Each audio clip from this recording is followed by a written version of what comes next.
જય હિન્દ વિદ્યાર્થી મિત્રો, તો આજે આપણે આ વિડીયોની અંદર સ્ટેટિક જીકેનો મોસ્ટ ઇમ્પોર્ટન્ટ પોઈન્ટ્સ એટલે કે નેશનલ એન્ડ ઇન્ટરનેશનલ ઓર્ગેનાઇઝેશન કે જેને અનુલક્ષીને કેન્દ્ર તથા રાજ્ય સરકારની પરીક્ષાઓની અંદર વારંવાર પ્રશ્ન પૂછાતો હોય છે કે આ ઓર્ગેનાઇઝેશનનું હેડક્વાર્ટર ક્યાં આવેલું છે, તેનું ફૂલ ફોર્મ શું છે અને તેના અંદર કયા કયા દેશો સામેલ છે, તેને અનુલક્ષીને વારંવાર પ્રશ્નો રિપીટેડ થતા હોય છે.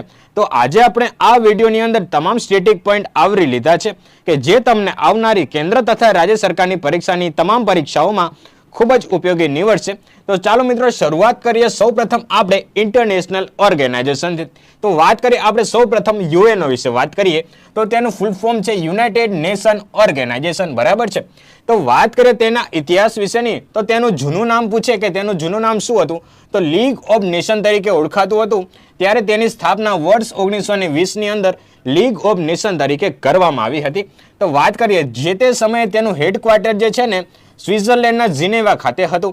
એટલે કે જ્યારે લીગ ઓફ નેશન તરીકે યુએનને ઓળખાતું હતું ત્યારે તેનું હેડક્વાર્ટર જીનેવા સ્વિટ્ઝરલેન્ડ ખાતે હતું. પરંતુ તેનું રીબિલ્ડ થઈને આપણે આગળ વાત કરીએ તેની સ્થાપના 24 ઓક્ટોબર 1945ના રોજ, બરાબર. મોસ્ટ આઈએમપી, બરાબર છે, કેમ કે વારંવાર પરીક્ષાની અંદર આની સાલવારી પૂછાઈ ગઈ છે કે યુએનઓની સ્થાપના કયા વર્ષની અંદર કરવામાં આવી હતી. તો ખાસ યાદ રાખજો 24 ઓક્ટોબર 1945ના રોજ યુએનઓની સ્થાપના કરવામાં આવે છે. તો તેના નામકરણની વાત કરીએ તો યુએસના રાષ્ટ્રપતિ છે તેઓનું નામ છે ફ્રેન્કલિન ડી રૂઝવેલ્ટ દ્વારા આ યુએનઓની સ્થાપના કરવામાં અને નામકરણ કરવામાં આવ્યું હતું. તો વાત કરીએ તેના બંધારણ વિશેની કે યુએનઓના ચાર્ટરમાં 19 અધ્યાય છે અને 111 કલમો છે. તો વર્તમાનમાં તેનું હેડક્વાર્ટર ક્યાં આવેલું છે તેના વિશે વાત કરીએ તો યુએનઓનું હેડક્વાર્ટર મેનહટન ટાપુ ન્યુયોર્ક ખાતે આવેલું છે અને ન્યુયોર્ક જે છે તે હડસન નદી કિનારે વસેલું છે. તો યુએનઓનું હેડક્વાર્ટર હાલમાં આપણને અમેરિકાના ન્યુયોર્ક ખાતે જોવા મળે છે. તો ચાલો મિત્રો તેના સભ્ય દેશો વિશે વાત કરીએ. શરૂઆતમાં તેની સભ્ય દેશોની સંખ્યા 51 હતી, પરંતુ હાલની દ્રષ્ટિએ વાત કરીએ તો હાલમાં ટોટલ 193 સભ્ય દેશો છે. અને છેલ્લે કયો સભ્ય દેશ ઉમેરાયો હતો તો દક્ષિણ સુદાન કે જે છેલ્લે ઉમેરાયેલો સભ્ય દેશ છે. અને ભારત પણ યુએનઓનું એક સહભાગી સ્થાપક રહ્યું હતું. તો ચાલો તેની એક મહત્વની બાબત વિશે વાત કરીએ તો તેની અંદર સત્તાવાર કેટલી ભાષાઓનું નોંધ લેવાયેલી છે તો ટોટલ 6 ભાષાઓ, જેની અંદર અંગ્રેજી, ફ્રેન્ચ, રશિયન, અરેબિક, મેન્ડરીન એટલે કે ચીની ભાષા અને વાત કરીએ સ્પેનિશ ભાષાને સ્થાન આપવામાં આવેલું છે. તો હવે એક મોસ્ટ ઇમ્પોર્ટન્ટ પોઈન્ટની શરૂઆત કરવા જઈ રહ્યા છીએ તેના મુખ્ય અંગો વિશેની. તેના જે મુખ્ય અંગો છે ને તેમાંથી વારંવાર પ્રશ્ન પૂછાયેલા છે. તો ચાલો મિત્રો સ્ટાર્ટ કરીએ તેના મુખ્ય અંગો વિશેની. તો ટોટલ તેના કેટલા અંગો છે તો યુએનઓના ટોટલ 6 અંગો છે, બરાબર છે. તો ચાલો મિત્રો તેના પ્રથમ અંગ વિશે વાત કરીએ કે જેને આપણે યુએનજીએ એટલે કે યુનાઇટેડ નેશન્સ જનરલ એસેમ્બલી એટલે કે સામાન્ય સભા તરીકે ઓળખીએ છીએ. તો તેની અંદર વાત કરીએ તેને વિશ્વની લઘુ સંસદ તરીકે ઓળખવામાં આવે છે. જેની અંદર ભારતની દ્રષ્ટિએ વાત કરીએ અવારનવાર પરીક્ષાની અંદર પણ પ્રશ્ન પૂછાઈ ચૂક્યો છે કે વિજયાલક્ષ્મી પંડિત કે જેઓએ વર્ષ 1953માં તેના પ્રથમ મહિલા અધ્યક્ષ રહ્યા હતા. સેના તો યુએનજીએ જે સામાન્ય સભા એસેમ્બલી ભરાય છે કે યુનાઇટેડ નેશન જનરલ એસેમ્બલીના ભારતના પ્રથમ મહિલા કે જેઓ અધ્યક્ષ રહ્યા હતા તેઓનું નામ છે વિજયાલક્ષ્મી પંડિત આવશે. તો ચાલો મિત્રો નેક્સ્ટ પોઈન્ટની વાત કરીએ સુરક્ષા પરિષદ કે જે મોસ્ટ ઇમ્પોર્ટન્ટ છે, જેને યુએનએસસી તરીકે ઓળખવામાં આવે છે. અને યુએનએસસીનું ફૂલ ફોર્મ છે યુનાઇટેડ નેશન્સ સિક્યુરિટી કાઉન્સિલ કે તેને વિશ્વની પોલીસમેન તરીકે ઓળખવામાં આવે છે. તો તેની અંદર ટોટલ કેટલા સભ્યો છે તો 15 સભ્યો છે. તેમાંથી 5 દેશો છે ને તેને વીટો પાવર આપવામાં આવી છે, બરાબર છે. આ વીટો પાવર એટલે શું, બરાબર છે. આપણે વાત કરીએ કે ભારત દેશનો જે સહભાગી ખાસ મિત્ર ધરાવતો દેશ હોય તો એ રશિયા છે, બરાબર છે. ધારો કે ભારત કોઈ પ્રસ્તાવ મૂકે છે, બરાબર છે, અને વાત કરીએ પાકિસ્તાન, બરાબર, વિરોધી દેશ છે, અને તેનો એક મિત્ર દેશ હોય તો ચાઇના છે. તો હવે જે આપણે એક પ્રસ્તાવ પારિત કરેલો છે અને જો એ પ્રસ્તાવને ઠુકરાવો હોય તો પાકિસ્તાન છે ને તેના મિત્ર દેશ ચાઇનાને કહેશે તમે વીટો પાવરનો ઉપયોગ કરો, બરાબર. જેનાથી આપણે જે પ્રસ્તાવ જે છે ને આ એસેમ્બલીની અંદર લાવ્યા હશું આ વીટો પાવરની મદદથી તે રદ થઈ જશે. અને હાલમાં એક ભારત જે છે એક મહાસત્તા બનવા જઈ રહ્યું છે. એના અનુસંધાને ભારત દેશે પણ આ એક પ્રકારની વીટો સત્તા હાંસલ કરવા માટેનું એક પ્રસ્તાવ મૂકેલો છે. તો વાત કરીએ ટોટલ જે 5 વીટો પાવર ધરાવે છે તેમાં કયા કયા દેશોનો સમાવેશ થાય છે તેનું અનુલક્ષીને જીપીએસસીમાં પ્રશ્ન પૂછાઈ ગયો છે કે યુએસએ, યુકે, રશિયા, ફ્રાન્સ અને ચીન કે જેમની પાસે વીટો પાવર છે.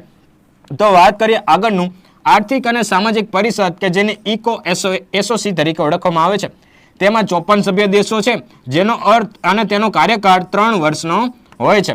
તો ચાલો મિત્રો વાત કરીએ ચોથું અંગ વિશે કે આંતરરાષ્ટ્રીય ન્યાયાલય. બરાબર છે, અગાઉની પરીક્ષામાં પૂછાઈ ગયું છે કે આઈસીજે નું હેડક્વાર્ટર ક્યાં આવેલું છે, કે આંતરરાષ્ટ્રીય જે જસ્ટિસ છે, બરાબર છે, ન્યાયાલય છે, તેનું હેડક્વાર્ટર ધ હેગ કે જે નેધરલેન્ડ ખાતે આપણને જોવા મળે છે. તેમાં 15 ન્યાયાધીશો હોય છે અને તેમનો કાર્યકાળ ટોટલ 9 વર્ષનો હોય છે. અને ભારત તરફથી જે ન્યાયાધીશ તરીકે રિપ્રેઝેન્ટ થયેલા વ્યક્તિ હોય તો તેમનું નામ છે દલવીર ભંડારીજી. તો ચાલો મિત્રો આગળ વાત કરીએ, આપણે સચિવાલય વિશે વાત કરીએ કે વડાના સચિવાલય કહેવાય છે. જે આનો વડો હોય છે તેને મહાસચિવ તરીકે ઓળખવામાં આવે છે. અને પ્રથમ કોણ હતા તો ટ્રિગ્વેલીજી હતા કે જે નોર્વેના વતની હોય છે. તો વાત કરીએ વર્તમાનમાં આના સચિવ કોણ છે તો એન્ટોનિયો ગુટેરેસ છે કે જે પોર્ટુગલ દેશના વતની છે.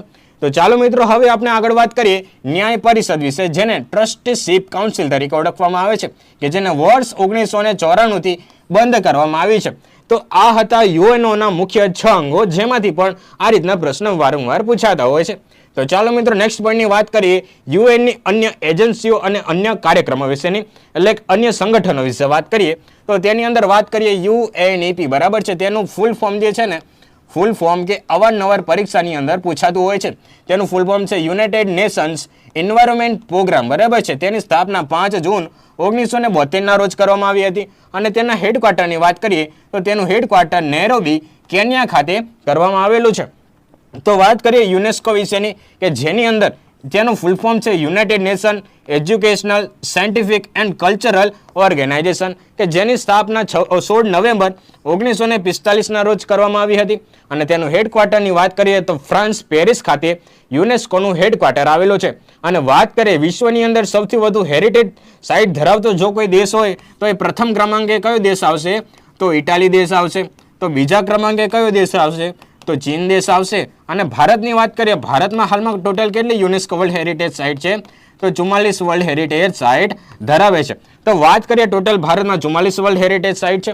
તો ચાલો મિત્રો નેક્સ્ટ પોઈન્ટની આગળ વાત કરીએ તો યુએનડીપી વાત કરીએ કે જેનું ફૂલ ફોર્મ છે યુનાઇટેડ નેશન્સ ડેવલપમેન્ટ પ્રોગ્રામ. બરાબર છે, કે જેની સ્થાપના વર્ષ 1965 ની અંદર કરવામાં આવી હતી. અને તેનું હેડક્વાર્ટરની વાત કરીએ તો ન્યુયોર્ક ખાતે યુએનડીપીનું હેડક્વાર્ટર આપણને જોવા મળે છે. તો એક માનવ વિકાસ સૂચકાંક જેને HDI ઇન્ડેક્સ તરીકે ઓળખીએ છે. બરાબર છે, કે જે આપણને યુએનડીપી દ્વારા પબ્લિશ કરવામાં આવતું હોય છે. તો ચાલો મિત્રો વાત કરીએ યુનિસેફ કે જે બાળકોની એક સંસ્થા છે. બરાબર છે, બાળકોના જે રિપોર્ટ જાહેર કરતી હોય છે, તેનું ફૂલ ફોર્મ છે યુનાઇટેડ નેશન ચિલ્ડ્રન્સ ફંડ. બરાબર છે, તો તેનું મુખ્ય મથક ક્યાં આવેલું છે તો ન્યુયોર્ક ખાતે આવેલું છે. અને તેના બ્રાન્ડ એમ્બેસેડર તરીકે પહેલા કરીના કપૂરજીને જાહેર કરવામાં આવેલા હતા ભારત તરફથી. તો ચાલો મિત્રો વાત કરીએ WHO વિશેની કે જેનું ફૂલ ફોર્મ છે વર્લ્ડ હેલ્થ ઓર્ગેનાઇઝેશન. અને તેની સ્થાપના 7 એપ્રિલ 1948 ના રોજ કરવામાં આવી હતી. બરાબર છે, અને તેનું મુખ્ય મથક ક્યાં આવેલું છે તો જીનેવા સ્વિટ્ઝરલેન્ડ ખાતે તેનું મુખ્ય મથક આવેલું છે. અને ભારત પોલિયો મુક્ત ક્યારે બન્યું હતું તો વર્ષ 2014 ની અંદર ભારત પોલિયો મુક્ત બને છે. અને તાજેતરની અંદર કે જે કોંગો દેશ છે, બરાબર છે, અમુક આફ્રિકન દેશ છે, તેની અંદર એક હેલ્થ એડવાઇઝરી જાહેર કરવામાં આવી છે, એટલે કે હેલ્થ ઇમરજન્સી જાહેર કરવામાં આવી છે. એ રોગનું નામ શું છે? બરાબર છે, એ રોગ ખૂબ જ ચર્ચામાં છે.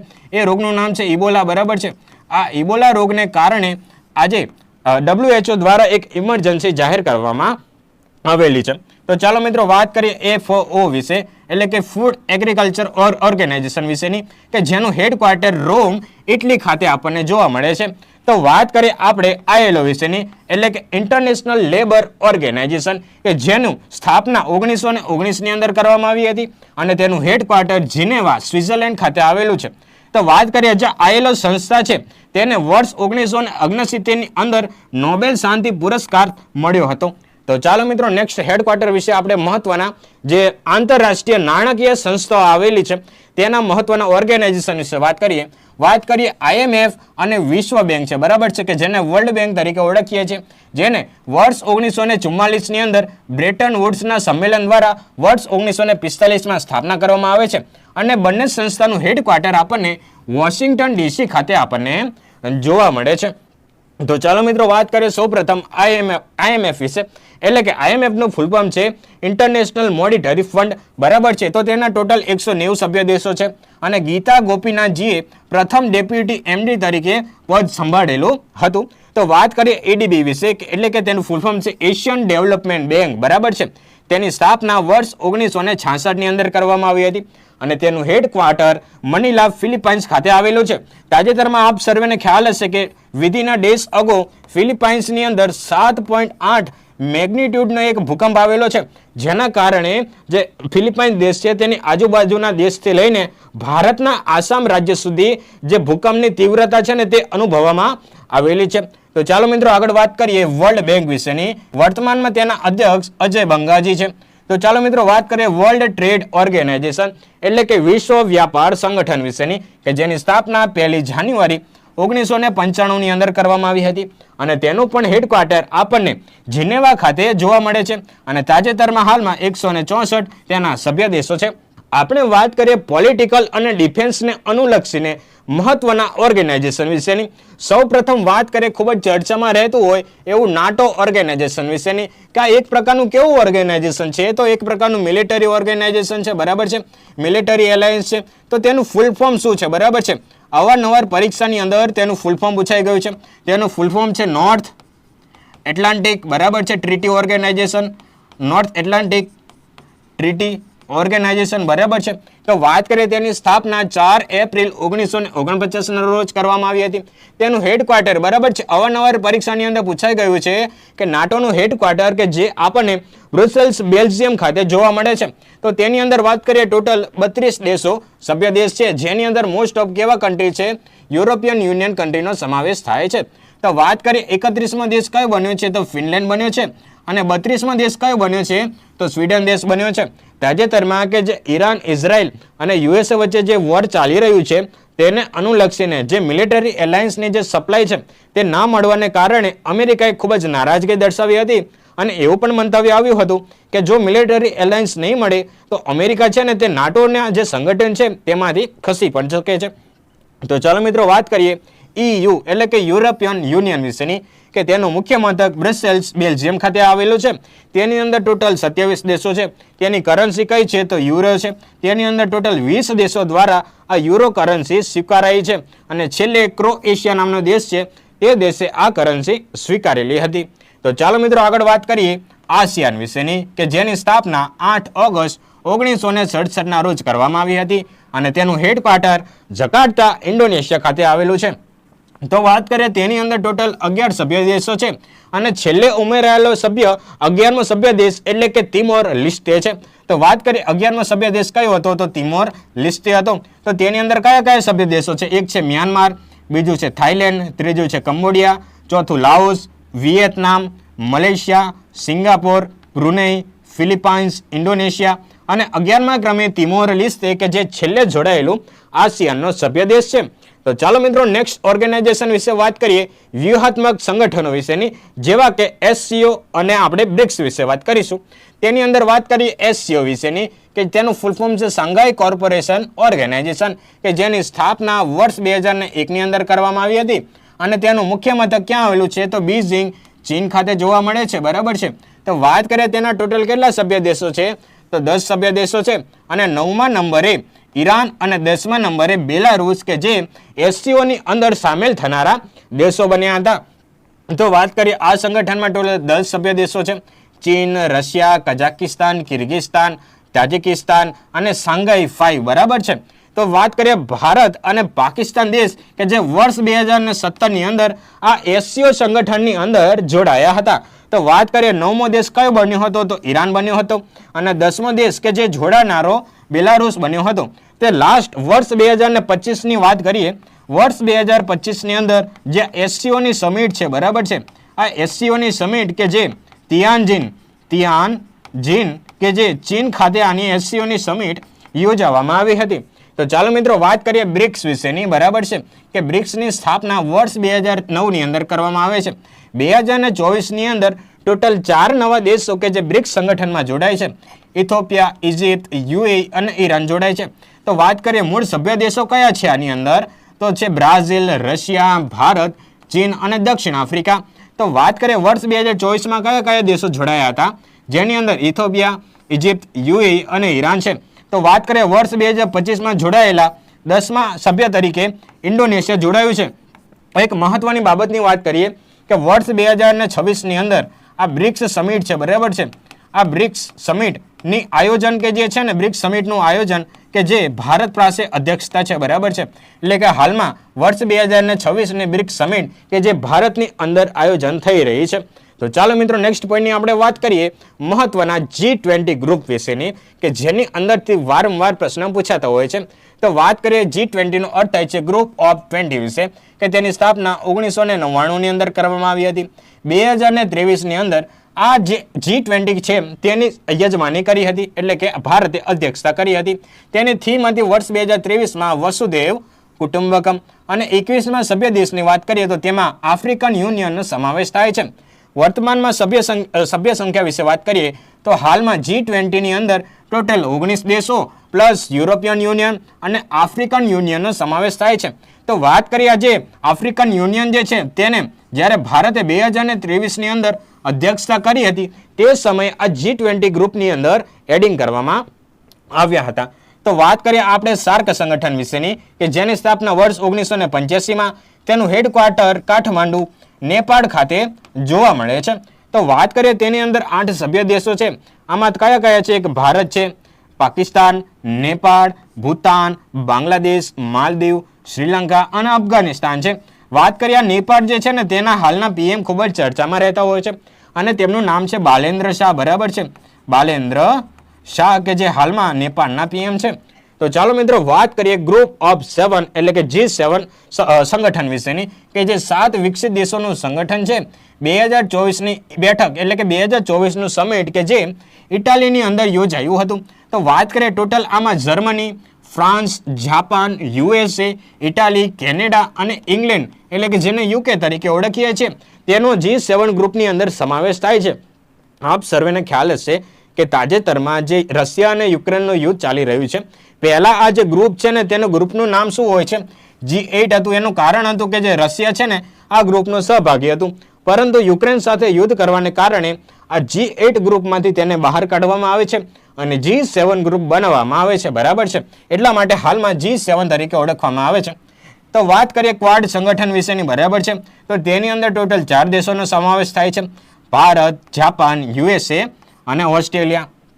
તો ચાલો મિત્રો હવે આપણે નેક્સ્ટ સંગઠન વિશે વાત કરીએ તો તેની અંદર વાત કરીએ ઇન્ટરપોલ વિશેની, કે તેનું હેડક્વાર્ટર લિયોન્સ ફ્રાન્સ ખાતે જોવા મળે છે. 2024ની 92મી બેઠક એટલે કે 92મી સમિટ કે જે ગ્લાસગો સ્કોટલેન્ડ ખાતે યોજવામાં આવી હતી. તો વાત કરીએ FATF વિશેની, કે જે અવારનવાર વિવિધ દેશોની અંદર બ્લેક લિસ્ટ, બરાબર છે, બ્લેક લિસ્ટ પછી ગ્રે લિસ્ટ પ્રકારનું જે કર લાગતી હોય છે. તો તેની સ્થાપના વર્ષ 1999માં, તેનું હેડક્વાર્ટર પેરિસ અને તેનો ઉદ્દેશ્ય છે આતંકવાદના ફંડિંગને રોકવા માટે. અવારનવાર આપ સર્વે સમાચારની અંદર જોયું હશે કે પાકિસ્તાન દેશ ઉપર FATF લગાવવામાં આવ્યો છે, કે જે દેશો ટેરરિઝમને એક્સપોર્ટિંગ કરતા હોય, બરાબર છે, ટેરરિઝમનું હબ હોય, બરાબર છે, તો તેવા દેશો ઉપર FATFનો કાયદો પણ લાગુ પડતો હોય છે. તો વાત કરીએ IUCN વિશેની, બરાબર છે.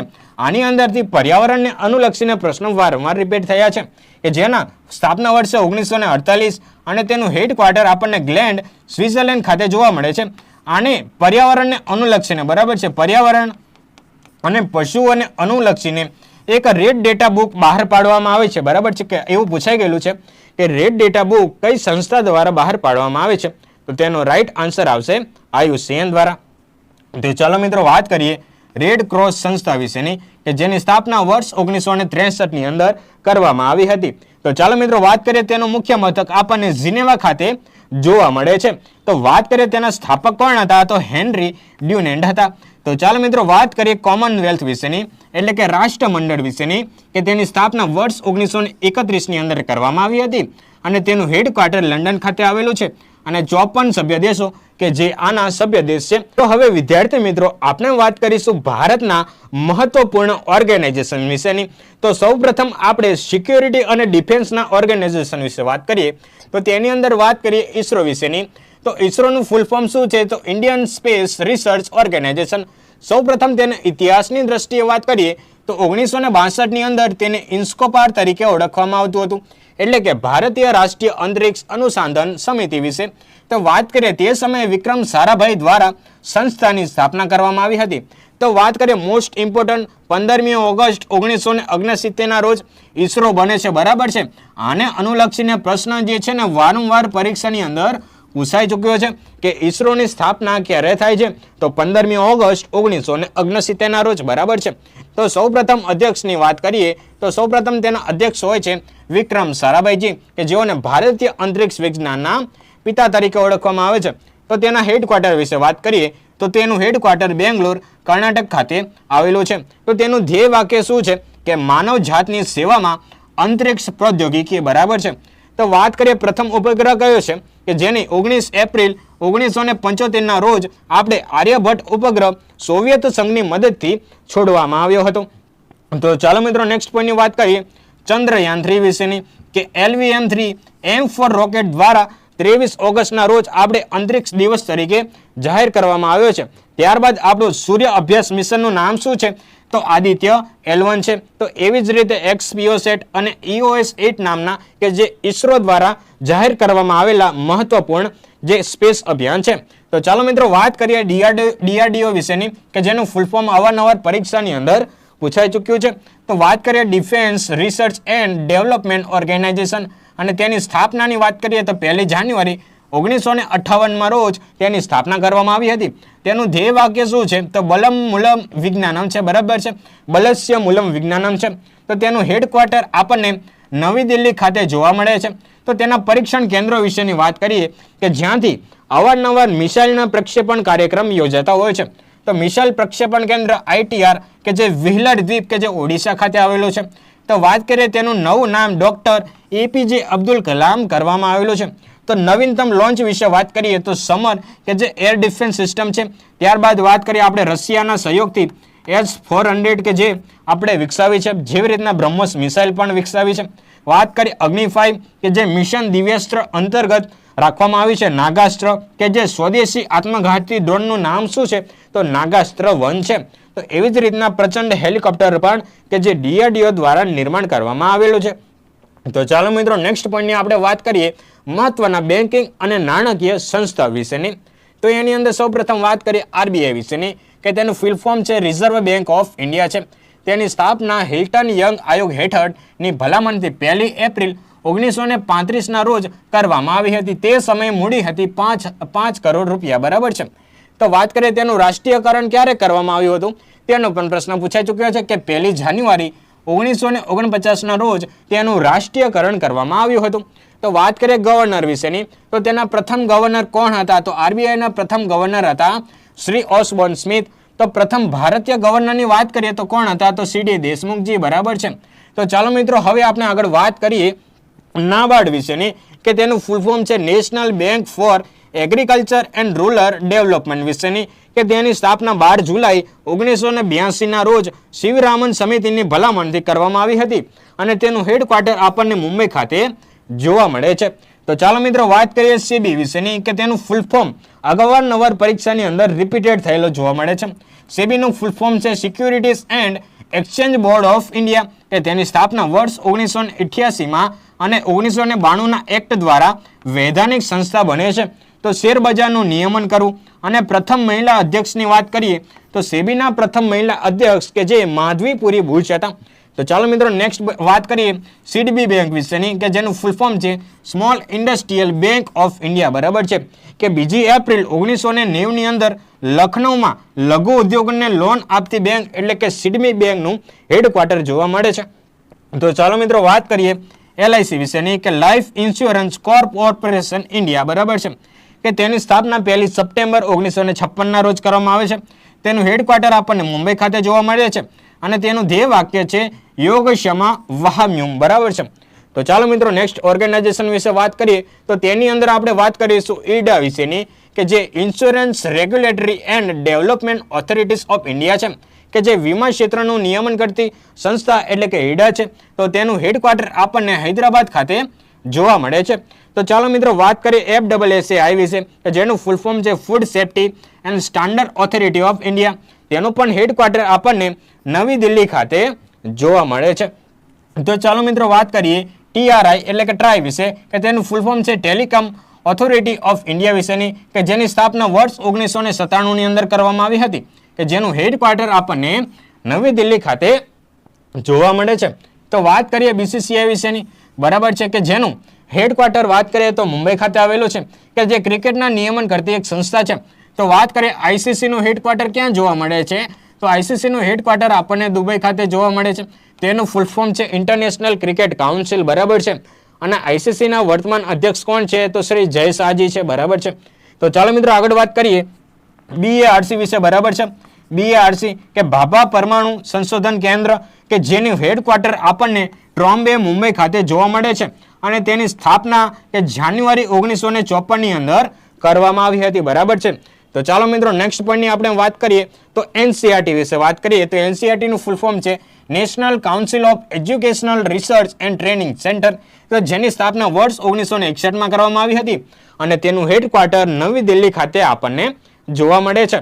તો ચાલો મિત્રો વાત કરીએ આધાર વિશેની, કે બરાબર છે, કે તેનું ફૂલ ફોર્મ છે unique identification authority of India, કે જેને 2016 ના અધિનિયમ હેઠળ બનાવવામાં આવી હતી.